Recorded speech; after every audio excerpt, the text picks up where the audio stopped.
Hi, I'm Dr. Kenneth Fink. I'm a medical oncologist at Zimmer Cancer Center at New Hanover Regional Medical Center in Wilmington, North Carolina. Radiation therapy for lung cancer is a very important part of the treatment of lung cancer. Unfortunately, the majority of patients who are diagnosed with lung cancer cannot have their lung cancers removed. Perhaps only 25% who come in actually have a localized lung cancer and the surgeon can be removed.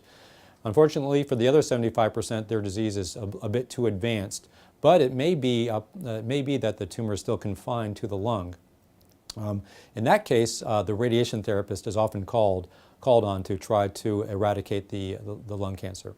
Radiation therapy is a great innovation. It's been around for many decades. And it's what it is that it's the same as X-ray energy. We use X-rays to take an X-ray of a person and see through their body.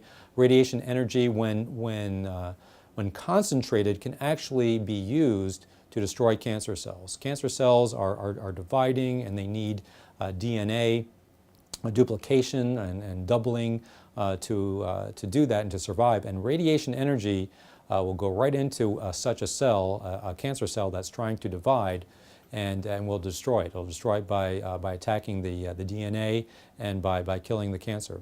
Radiation therapy is very effective at doing this.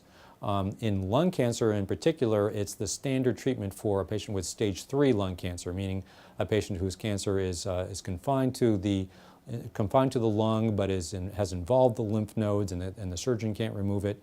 We'll come in and have the radiation therapist treat that patient, usually combined with some chemotherapy, makes the outcomes even better.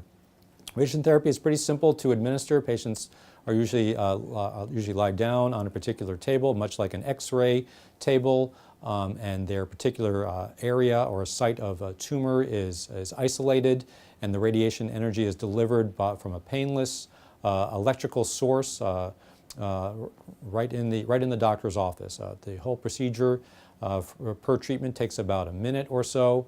A person has to come back usually on a daily basis to get the radiation therapy, sometimes twice a day for certain kinds of cancer.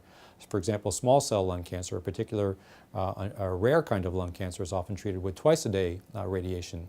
What happens there is the second dose of radiation is actually more toxic to the cancer cells, but less toxic to the normal surrounding tissues.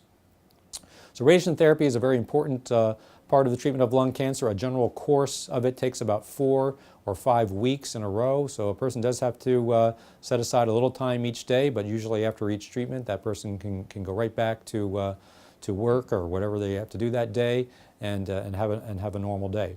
Towards the end of radiation therapy, a person can develop some side effects. They tend to get a little problem with their esophagus. They can have a little trouble swallowing, a little what we call esophagitis or radiation esophagitis. Other problems can occur. They can get a little bit of scarring or fibrous tissue or inflammatory tissue in the area that's being radiated. That can be usually easily treated with some steroids or some anti-inflammatory drugs. And patients generally recover pretty fully from treatment with radiation. It doesn't result in any hair loss or any other significant toxicities that you'd expect with chemotherapy. So radiation therapy, again, a very important aspect of lung cancer therapy, and usually one of, and potentially even curable. We may even see as many as 20 or 25% of patients with stage 3 lung cancer still alive and cancer-free 5 years later, thanks to the beneficial effects of radiation.